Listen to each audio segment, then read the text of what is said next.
When life goes off the rails. She doesn't care about somebody else. She doesn't care about a child. And it is difficult to survive. She needed those drugs, and there was nothing that was going to stop her. Desperation can lead to desperate action. This is not someone we want out walking among us.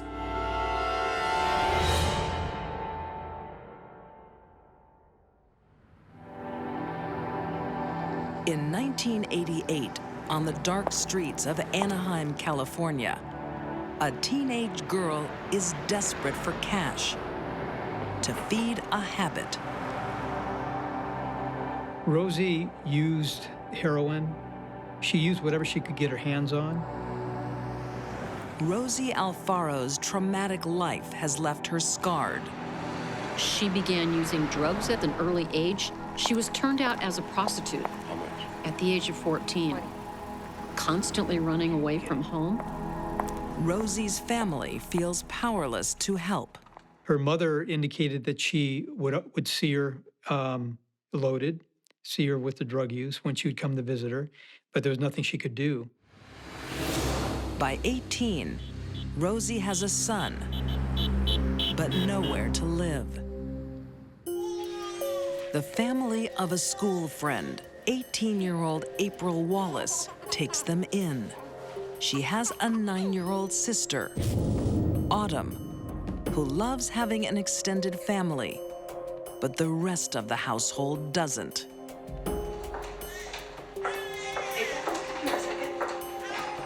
She was using drugs,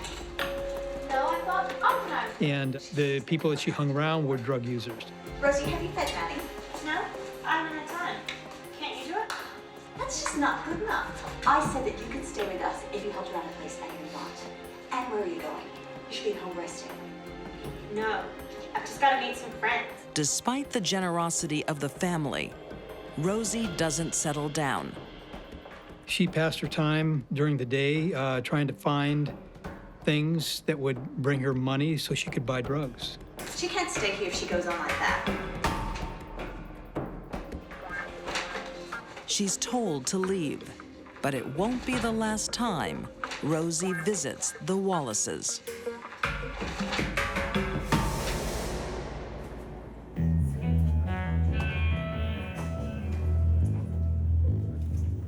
Rosie has a new home, a squalid one, and she's desperate for money.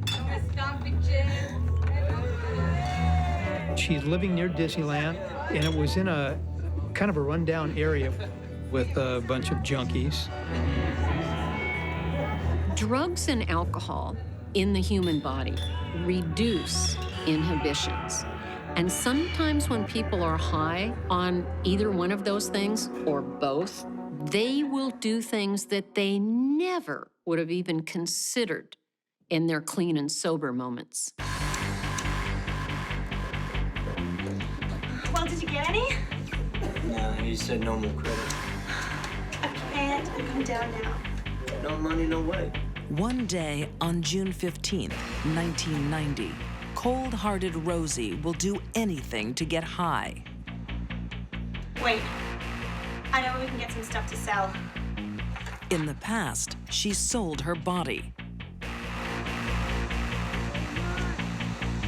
Today, she has another idea. The Wallace family has a routine. Autumn often stayed by herself in the afternoon after school before her mom got home in the evening. So it's a nice surprise for the 9-year-old when she gets a visit from a familiar face. When she saw Rosie at the door, there's no question she would have let her in and just trusted her. Home alone, Autumn enjoys the company. Little does she know, she's playing with danger.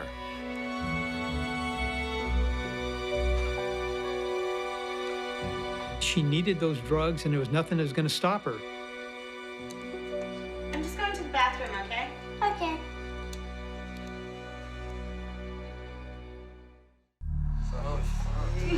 Teenage mom, Rosie Alfaro, is a drug addict desperate for money. In the past, she has sold herself. Now she has another plan. On June 15th, 1990, 9-year-old Autumn Wallace is home alone. Autumn was a little 9-year-old, a little blonde girl, very cute and very popular at school. And she gave her mom no trouble whatsoever, a very easy child, very smart child. I'll be back soon. Rosie arrives with her baby and 2 druggies. Give me a break. Hi, Autumn. Can I come in? But Rosie's idea of robbery is stealing a life. To keep a witness from saying who it was that stole all the stuff out of the house. She realized she's going to have to kill her because she'd recognize her. Rosie indicated she saw a knife in the kitchen, and she took that knife. I'm just going to the bathroom, okay? Okay. And then went back in the bathroom under the guise of fixing her hair. Can you come in here for a moment? Sure. And lured Autumn into the bathroom. Yes? Can you wash these for me? Okay.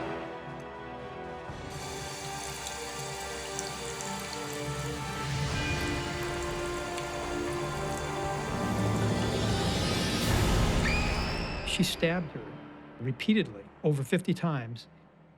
The fact that Rosie stabbed Autumn in excess of 50 times, a 9-year-old girl. One well-placed stab wound would have done the job, but she does it 50 times or more. It's taking us a Hey, guys, open the trunk. Rosie ransacks the house. After Rosie stabbed Autumn, she stepped over her, and with a bloody footprint, she went from room to room looking for items to steal.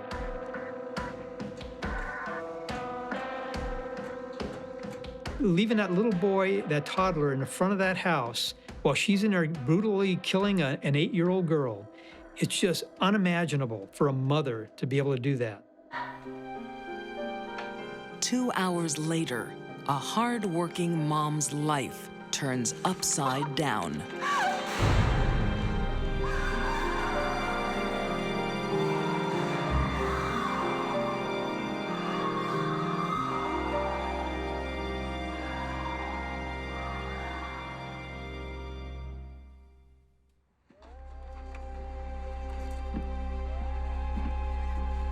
I'll give you 200. Can't you give me a bit more? Rosie wastes no time fencing the stolen goods for a pitiful amount. I'll give you 240. Take it or leave it. Take it. Afterwards, I think the net figure she got was $240. Kind of a cheap price for the life of a little 9-year-old girl.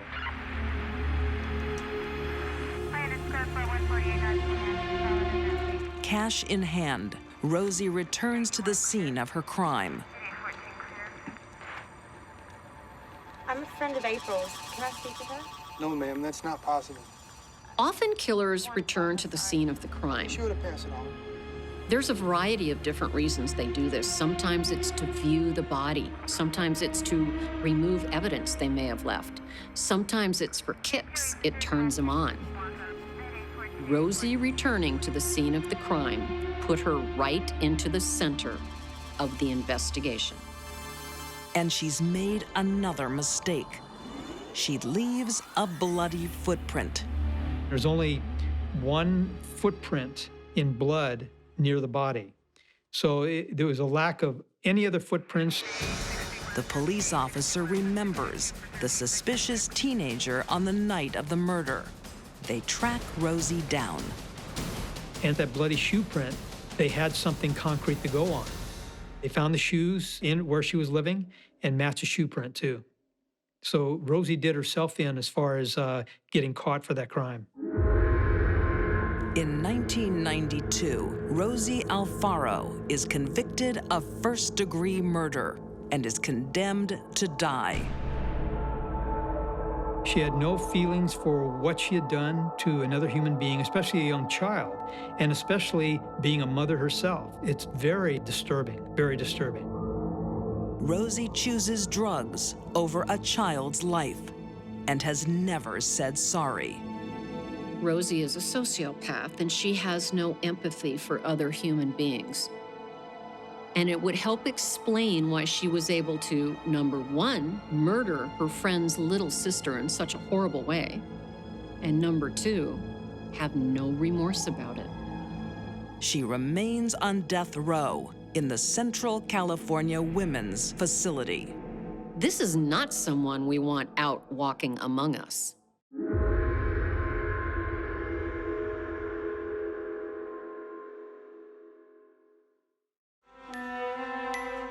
The birth of a baby is a happy occasion. Everything seemed to be perfectly normal. But this joyous event is marred by a strange tension. There was something amiss in her makeup. This new mother has prayed for a boy because in her mind, girls are not wanted. The way she saw it, that child's presence was ruining her marriage.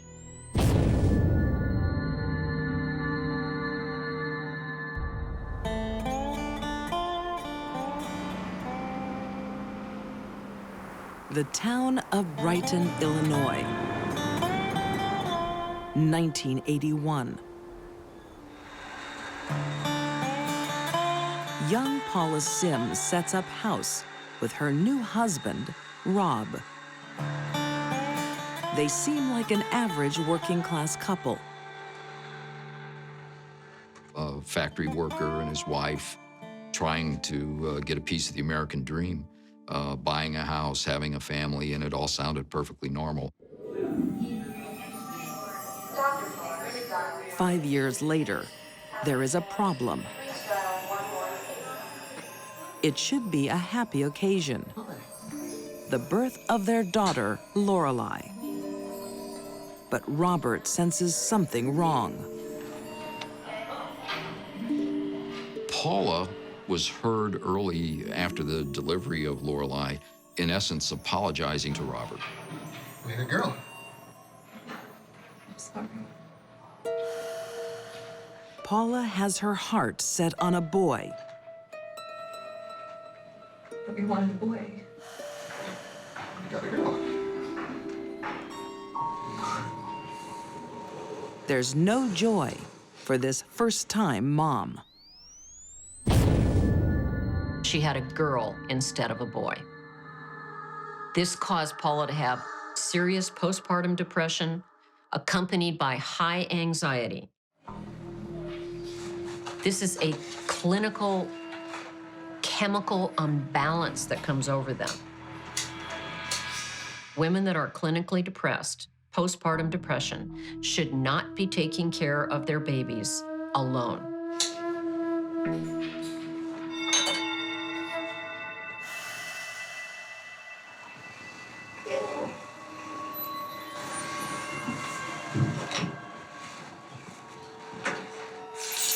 Paula has a plan to regain her happiness.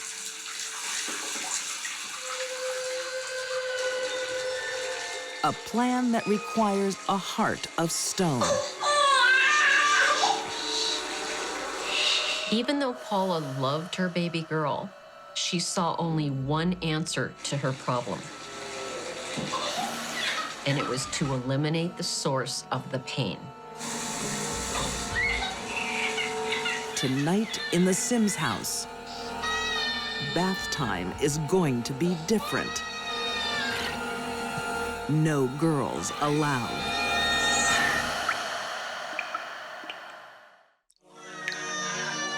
In 1981, young mother Paula Sims is suffering postpartum depression.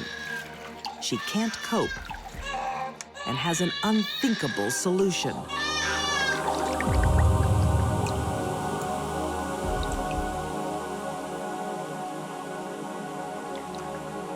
Paula let her baby drown in the bathtub. She said that she thought about going back and stopping it, but then another part of her would say, no, this has to happen.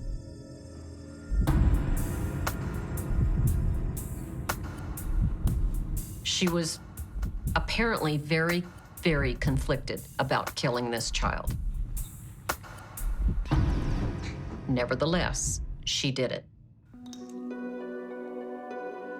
Illinois police criminal investigator Jim Bivens is on the scene within hours of the reported abduction. She was remorseful, but it didn't look like, to me, a sincere, honest remorse, especially when a child's abducted from you.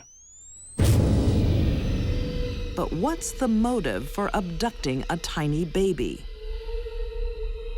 No calls about a ransom or you did this to me, any revenge type involved in it.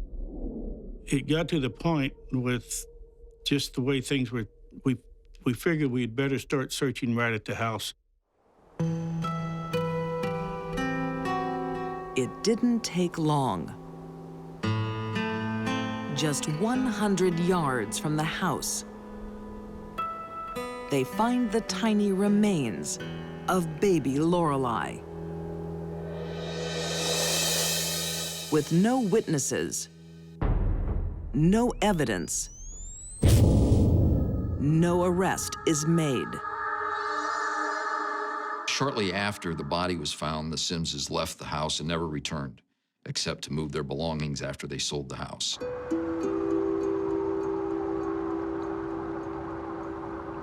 The Sims move to the city of Alton and start again.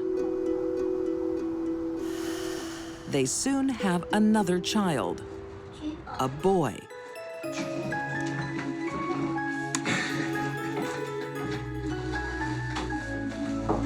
Paula has what she wants. I'm pregnant. But then, another surprise pregnancy. I thought you'd be happy. They had agreed not to have any more children. And it's a girl.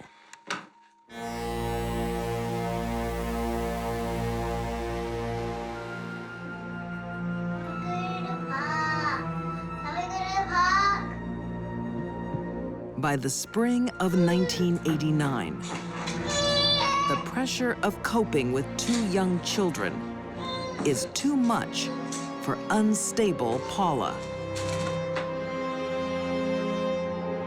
She was probably suffering from postpartum depression, and she was medicating herself with a lot of marijuana and alcohol. And nothing really worked, except to get rid of the little baby girl.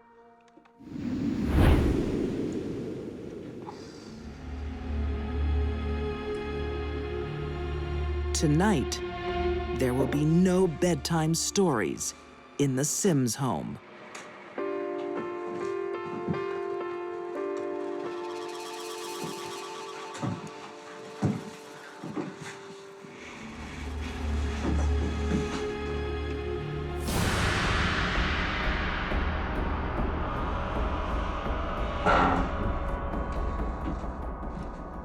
But for Paula, there is only one solution. And only one crazy alibi. Couldn't believe it, especially when they told me the scenario as to how it allegedly went down, and it was almost identical. Paula? Paula! Again, Paula blames an intruder. The only difference that I remember, in Alton, she supposedly got hit in the head. Where are the kids? This time, she claims a blow to the head knocks her out before her baby is abducted. Where's Heather? In our bassinet. No, she's not. There was a lot of skepticism in the beginning. We tried to treat the case as much as a kidnapping as possible, but we never discounted the fact that the first case remained open. 4 days later, on the other side of Alton, Heather's body is found. There's something very strange about it. The body was found to be in near perfect condition, no signs of decomposition, almost as if she had just died. A medical examination soon discovers why.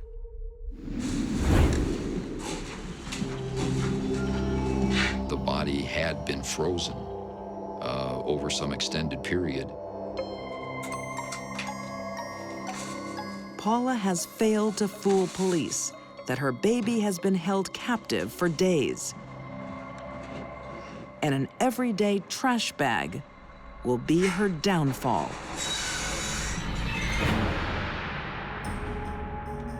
That trash bag that we recovered her body in turned out to be a key piece of evidence for us in terms of forensics. The FBI were able to match the perforations and the striations that run through the bag from the mill and matched up those bags with a roll of curbside brand trash bags that was inside of Robert and Paula's home. Faced with all the evidence, Paula Sims finally confesses to murdering both her daughters. In 1990, she is sentenced to life in prison without parole.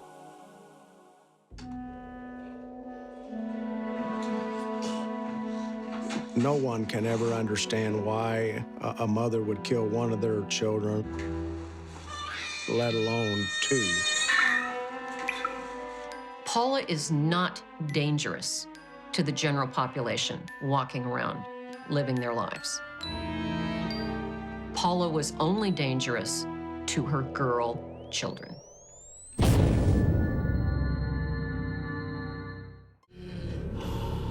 In her Gaithersburg home in Maryland, Josephine Gray conjures up her latest spell.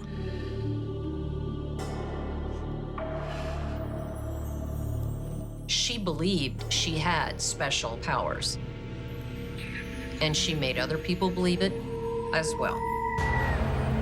Josephine's a voodoo queen. Her world is dominated by black magic. Josephine Gray had a strong enough and manipulative enough personality to control a lot of people and to control them with fear. In 1974, her first husband, Norman Stribling, fears her power. He found voodoo passages indicating that she was going to bring harm to him. He saw his name written down with all kinds of ingredients for cooking up voodoo concoctions to kill him. But Josephine's real power isn't magic. It's lead. For all the voodoo magic that Josephine practiced, she ultimately resorted to a simple gun. One night he woke up, sat up in his bed, and there she was sitting up with a gun pointed right at his head. This was a man living in fear that knew his life was short.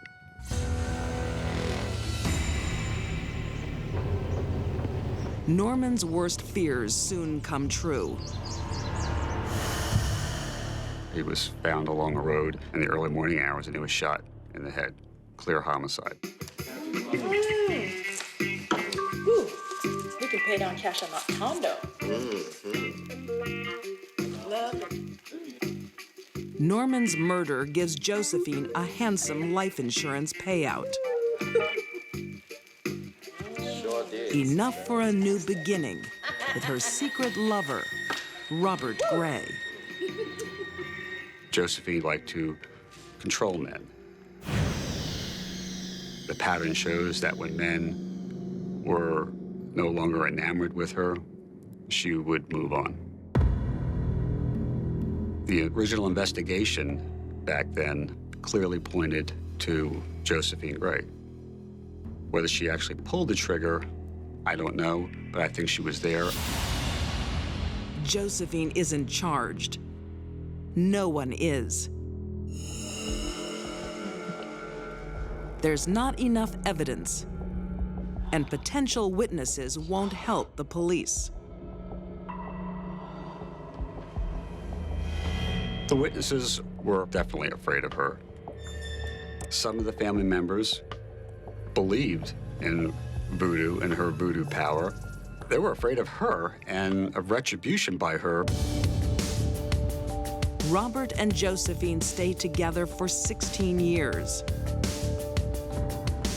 But then, as before, she takes a new lover, Clarence Good. Josephine! Hey! Get out! Get out or I'm gonna shoot you! They were having an affair. They were sleeping together. And once again, she uses the new to get rid of the old. It seems that Josephine couldn't kill a husband without the help of a current lover. Then that lover would become her next husband.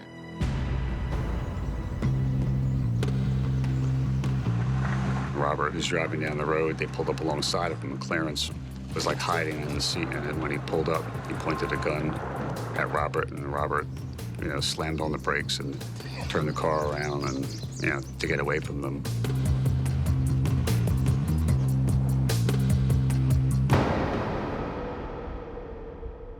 The threat is taken seriously. And this family is on edge. Even Josephine's own son fears Robert's life is in danger. I think my mother's gonna kill my stepfather, Robert Gray. It's gonna be hard for you. He goes to the police. It was bizarre. He said that, I think my mother is gonna kill my stepfather. We really think by her behavior, she's getting ready to kill him. Well, why doesn't your stepfather come in and talk to us about it? Robert was nervous because there was an allegation that he was involved in the death of her first husband. Detective Joe Mudano convinces Robert to talk to him.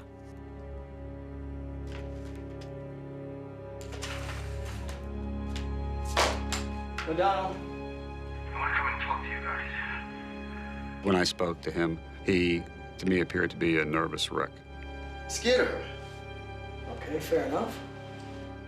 But the police investigation will be too late. He knew it was coming. It looks like he was ambushed.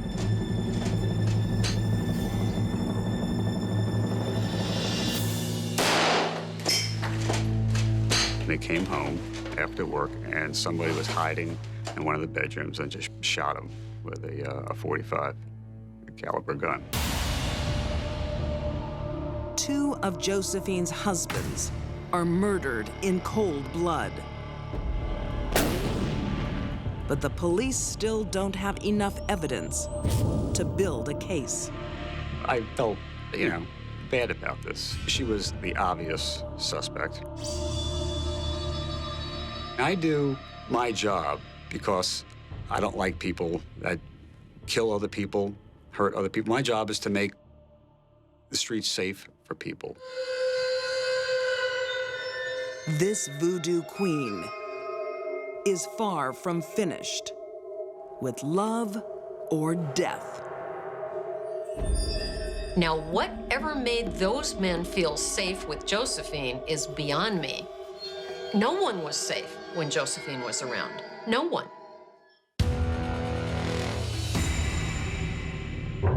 In Gaithersburg, Maryland, Josephine Gray's husbands have a habit of turning up dead. And with each death, Josephine gets an insurance payout. Josephine Gray is one of the more fascinating women murderers I've ever studied. She was clever, attractive, she was manipulative. She was successful at doing what she did best, which was murdering husbands.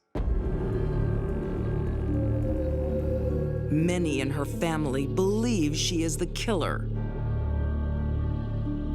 But Josephine keeps them silent with the threat of black magic, voodoo. They were afraid of her. They thought she had, powers. With no witnesses and little evidence, murder charges won't stick. Just kind of eats at you that this woman did this.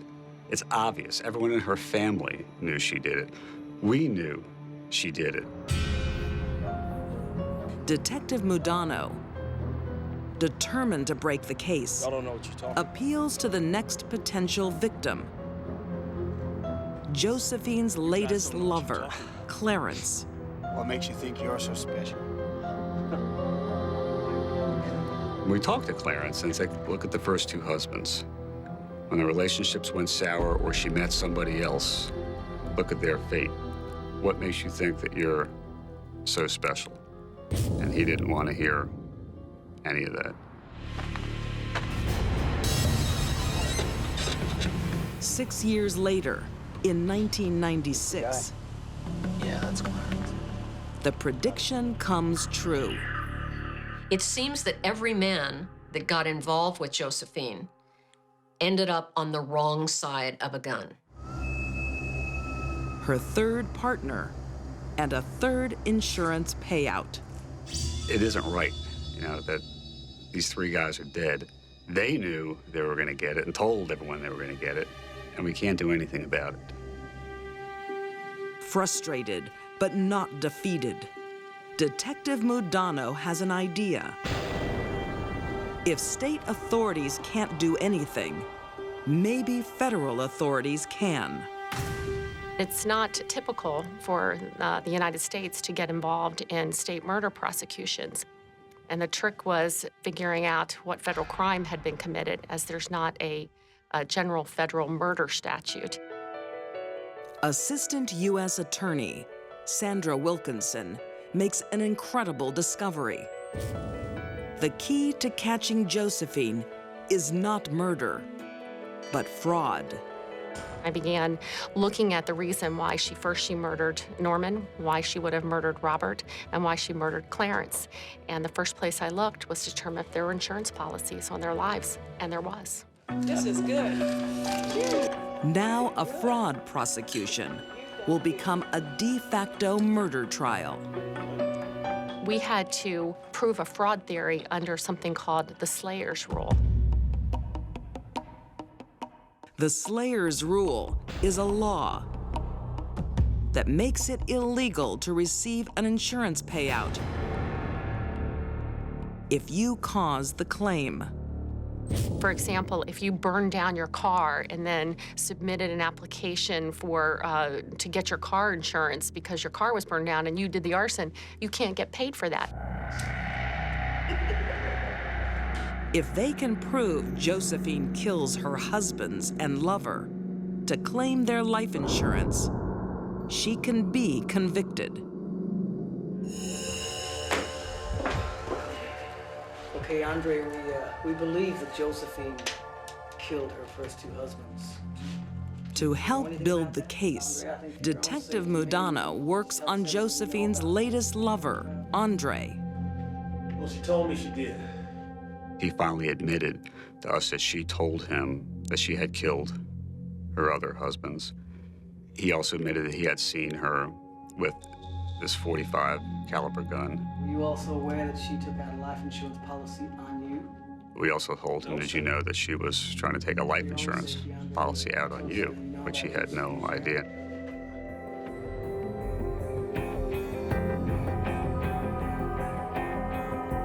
Police convince Andre to testify at the fraud trial. And that, along with Josephine's history, creates a convincing case. The jury was instructed, you cannot convict her of fraud if she did not commit these murders. No murder, no fraud. In a state trial, only one murder case could be tried at a time. But the federal fraud case allows all three to be presented. You can imagine if you're a juror, the opening, you hear one husband is killed. That's bad luck. That's unfortunate. Second husband is murdered. That's kind of, you raise your eyebrows. Third.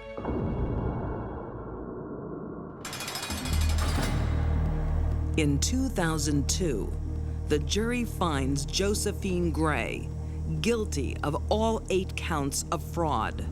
There was a way to prosecute Josephine Gray, even if there wasn't a federal murder statute. The 55-year-old is sentenced to a total of 40 years behind bars and no chance of parole.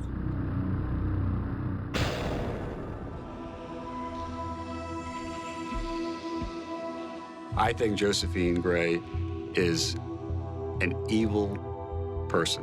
To be able to kill people that you loved, people that you had children with, people that you lived with. If that's not evil, I don't know what's evil.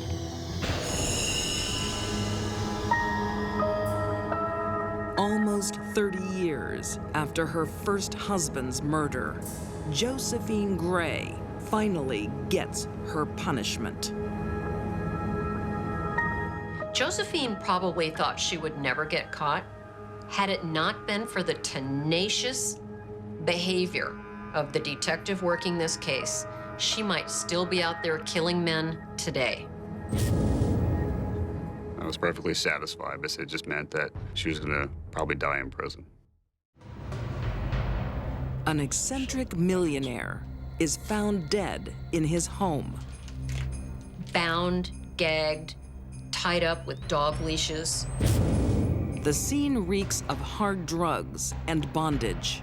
He enjoyed being tied up and having kinky sex.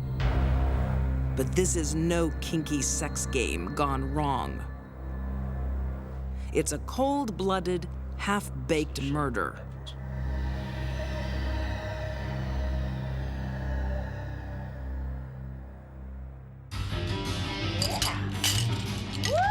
Melbourne, Australia, 2000.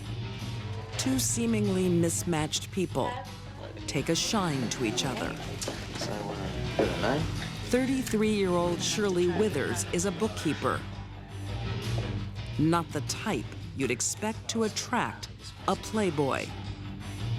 She was not tall, glamorous, the sort of person that you'd imagine a millionaire to take up with.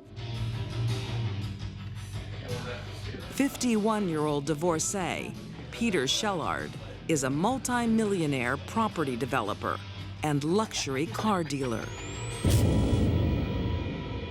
Peter Shellard basically was a self-made man. He was a member of the Rolls-Royce Club, and he had a lot of associates and friends there. Moved in a lot of circles. Shirley is about to get a new, luxurious lifestyle. And all her dreams will be bankrolled. Peter Shellard's deep pockets allow him to indulge his new girlfriend. Really? Do you like it? I love it. When Peter met Shirley, he was apparently smitten. And one of the things he was willing to do was finance a boutique. An upscale boutique in the upscale Melbourne suburb of Brighton. You know, if you want to have a boutique in Melbourne, Brighton's the place to have it, especially when the investment is someone else's. Peter was named as a shareholder in that business. Basically, he was a figurehead to the business, and it was Shirley that was running that business. Seriously, Peter, tell me where we're going. Just trust me, 2 steps up, and another one. The big-ticket investment in Shirley continues. Surprise! What? The house, I bought it for you. What, really? Yeah. Yeah, look, here's the keys.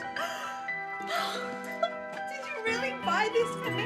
It's not a love nest for the two of them because Peter wants to live separately. It was an unusual relationship. She lived in a house that he had bought her or paid for, and then he lived in his own mansion doing his own things. How's it going, sweetheart? In a final display of blind faith and bad judgment, Peter puts Shirley in charge of the books at his car dealership. One of her jobs was to balance the books. She had access to the books of some of his more lucrative businesses, but she misused the trust he put in her, and eventually something went very, very wrong. What goes wrong first is the boutique. If she wanted stock, she would just order more, despite not having paid for the last bit of stock. The bills were mounting up. The business is bleeding. Hundreds of thousands of dollars. There was never enough money for anything. Goodness only knows where the money actually went. Shirley succumbs to the lure of easy money.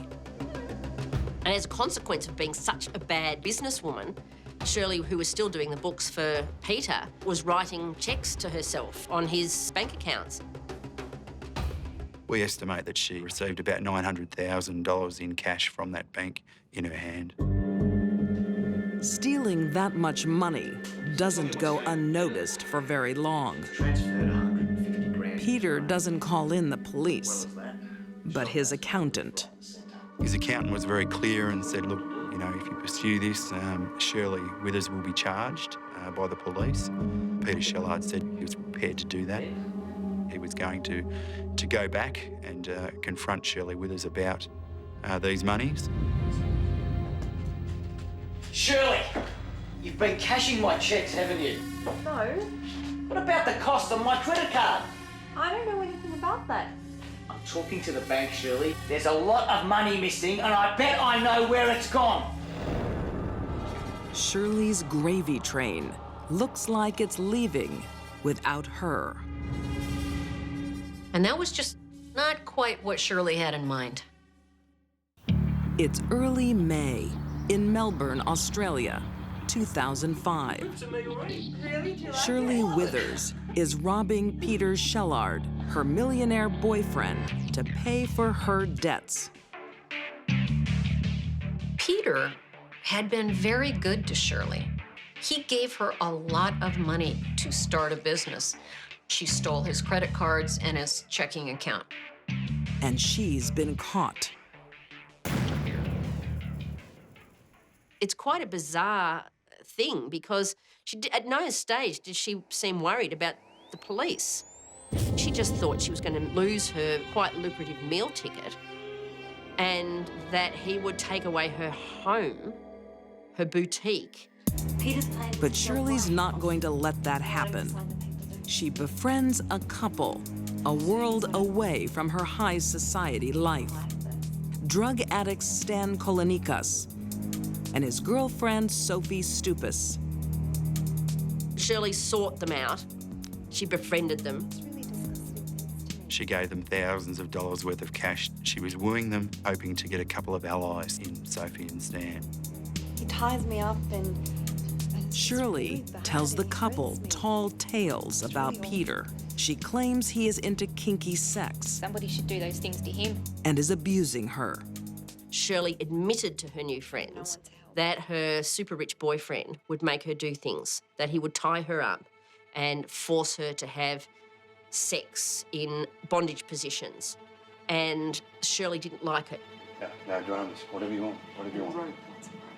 Whenever you want, we'll do it, yeah? They latched onto her because she was a cash cow. She had a problem, and to keep their cash cow, they were just going to go along with what Shirley wanted.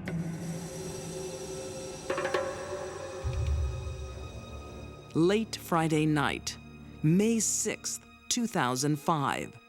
The trio pays Peter a visit. They wake Peter from a dead sleep. He, of course, fights back and he bites Sophia on the finger, and her reaction is to pick something up and hit him with it.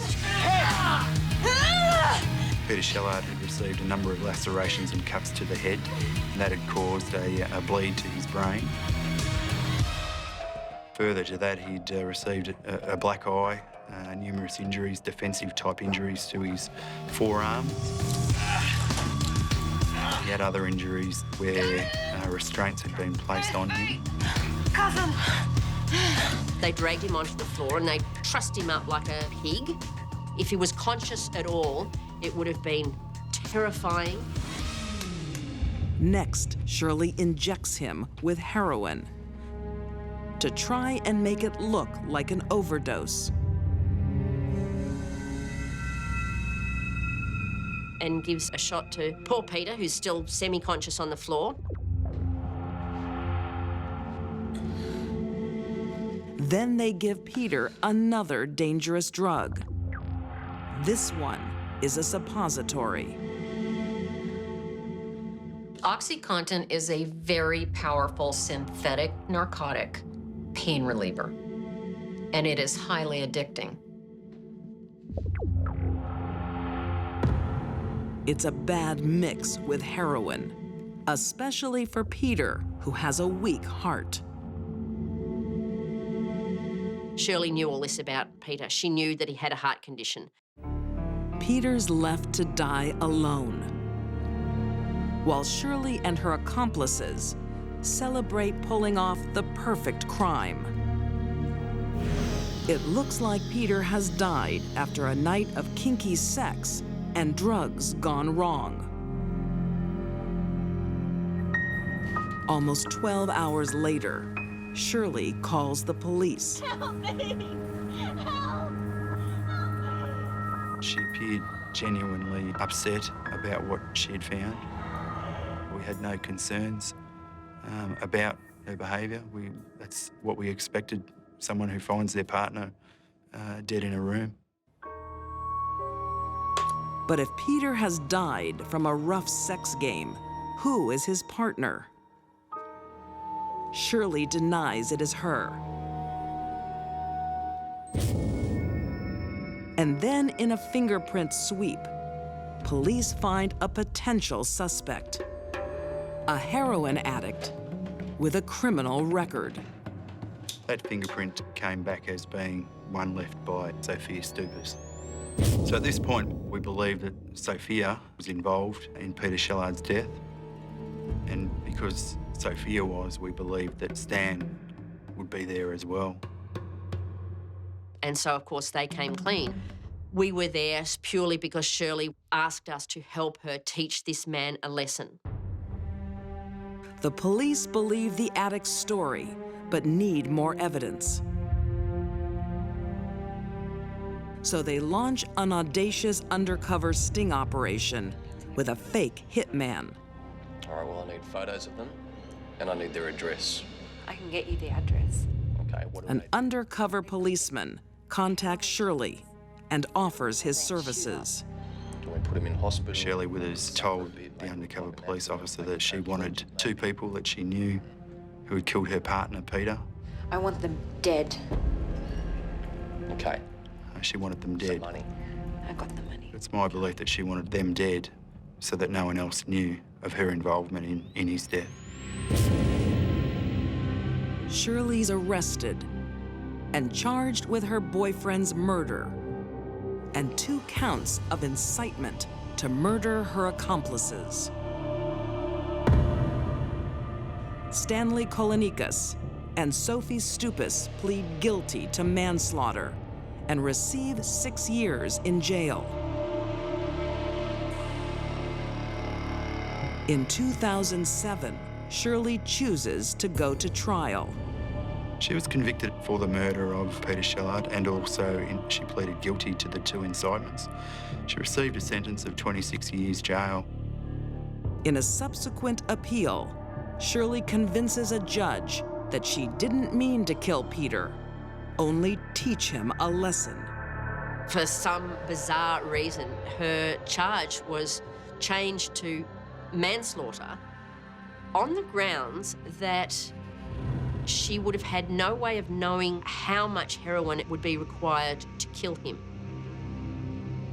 As a result, she was convicted of manslaughter. She subsequently received a 13-year jail term with 9 years of good behaviour. Shirley's greed destroys her chance of living on Easy Street. With a generous boyfriend willing to make her dreams come true. Shirley Withers has shown no remorse at all for what happened to Peter Shellard. She is eligible for parole in 2016. She had larceny in her heart, and there's no pill for that.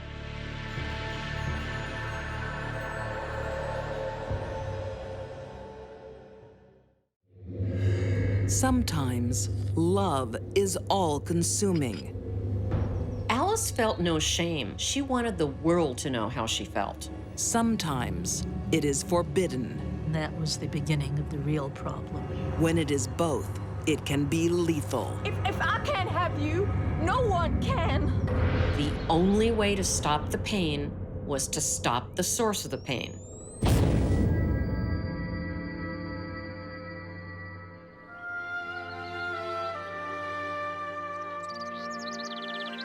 Late 19th century, Memphis, Tennessee. A young Alice Mitchell knows what she wants. She was never interested in girls' games, never interested in dolls. She was very good at baseball. She was very good at climbing trees. Just a stereotypical male interests rather than female interests. By 19, Alice discovers another typical male interest: girls. She is besotted with school friend Frida Ward. In the era Alice lived in, there was a lot of pressure to not act the way she was acting, to not have the feelings she was having. She didn't care. Alice was a very bold woman. Do you girls think you're in Boston? What? Have you ever heard of a Boston marriage? It's where two ladies live together like a married couple. Really? The word lesbian wasn't used very much at that time. They looked upon them as what was called romantic friends. Lily, stop giving them silly ideas. Stories of the East Coast, particularly the Boston lifestyle, arouse Alice. If they lived together in the East, they were often said to be in a Boston marriage. And that was not particularly looked down upon. There were many women couples in Boston marriages who were widely respected.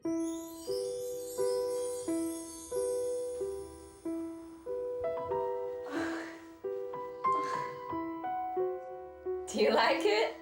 It's beautiful. Alice now knows how she can keep her and her beloved Frida together forever. From A to F. The plan was that Alice would disguise herself as a man. She would change her name to Alvin Ward. That way you can still call me Allie. Alvin Ward. I like that. And Alice would get a job disguised as a man. Frida would be a typical housewife. She would do the cooking and cleaning. Historian Lillian Faderman says Alice knew her limited financial opportunities in 19th century Memphis. I think that was the reason she felt that the only way she could live with her beloved is to dress as a man, to run off with her to St. Louis where nobody knew them. But Alice and Frida have one major obstacle. Frida's family discovers their plan. Her mother had died early. She had an older sister who was married, who sort of took the role of mother. Where do you think you're going? I can't stay here any longer. I want to be with Alice. And And it was the older sister who discovered the relationship between Alice and Frida. Unpack your bag. You're not my mother. You can't tell me what to do. I said unpack your bag. You are not to leave this house again, and I forbid you ever to see Alice. Joe! I hate you! When Frida's older sister, Ada, found out the elopement plan, she stopped it cold.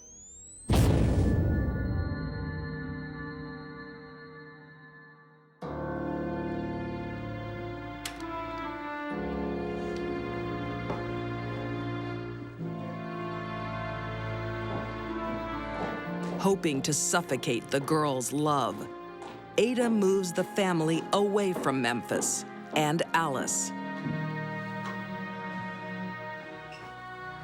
Reading them letters is all gonna make you feel worse, Alan. You need to move on with your life. I don't want to move on with my life. I'd rather die than be without Frida. But it is a dangerous decision.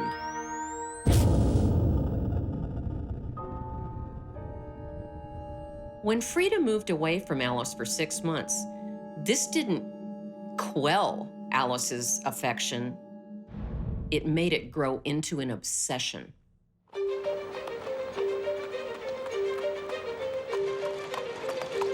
When Frida's family return for a visit, she's given strict instructions. Her older sister insisted that she have nothing more to do with Alice, that she break it off completely, and that's what she attempted to do. But Alice is waiting. And that was the beginning of the real problem between Alice and Frida. What's wrong? Can't come in, Allie. Why not? I'm sorry, but we can't see each other anymore. My family won't allow it. But I love you. This sent Alice into the stratosphere. I'm sorry. You're gonna have to forget about me, Alice. For this besotted lover, there is no turning back. I can't forget about you.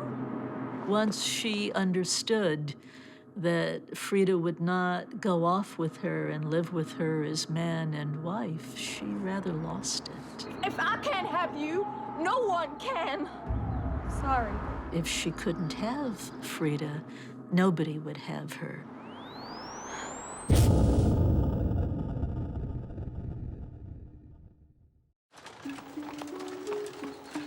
Memphis, Tennessee, 1892. 19-year-old Alice Mitchell is desperate.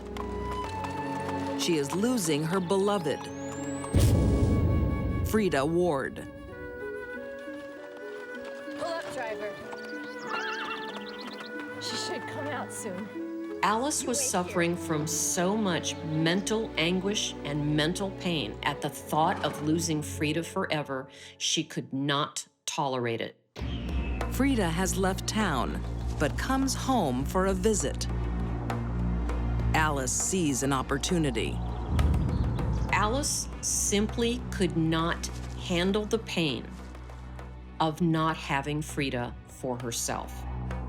When Frida goes for an afternoon drive in the country, Alice stalks her. They're coming. What's happening, Allie? We're gonna follow them down to the boat.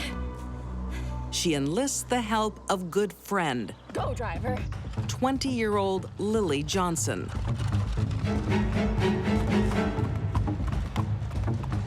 Lily apparently had no reason to believe that Alice was extremely upset.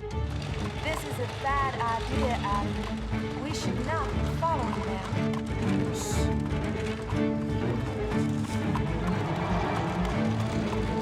If she had understood that Alice was going to do something dire, she probably wouldn't have gone herself.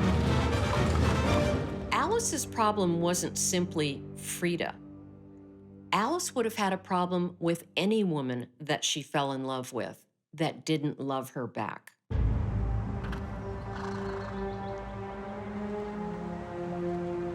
The two girls are forbidden to speak.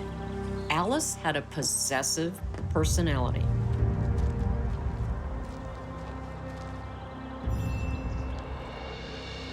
Did you see that? You wait here.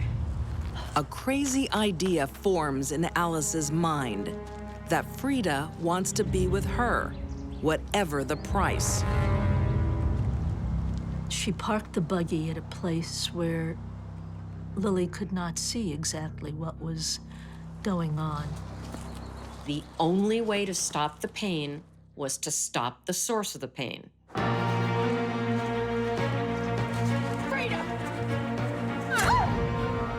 She cut her at first. Frida broke away and tried to get away from Alice. Leave my sister alone, you dirty dog! You'll hang for this!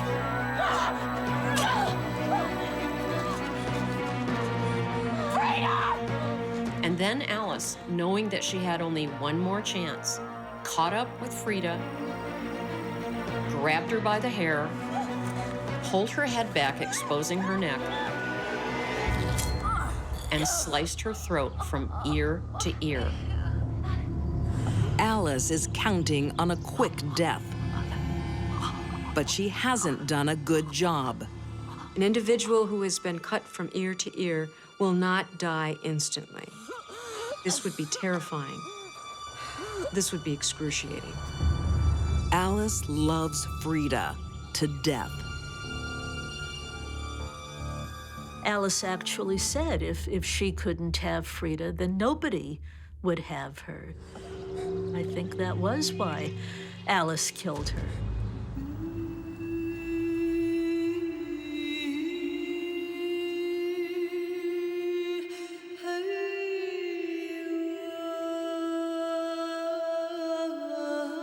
The most common motivating factor of any murder is jealousy. And this was Alice's biggest problem. Alice probably would have been dangerous to anyone she was involved with that didn't want to be with her. Alice flees the scene but leaves an eyewitness. It is just a matter of time before she's caught. When she was finally apprehended, when the police came to her home, she insisted that Frida was happy to die. I loved her so. Because they couldn't be together. That Frida loved her to the very end.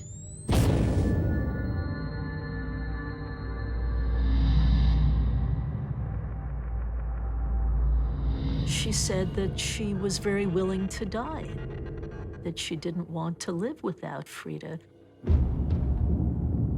Alice has planned on being sentenced to death, but doesn't count on the thinking of the time.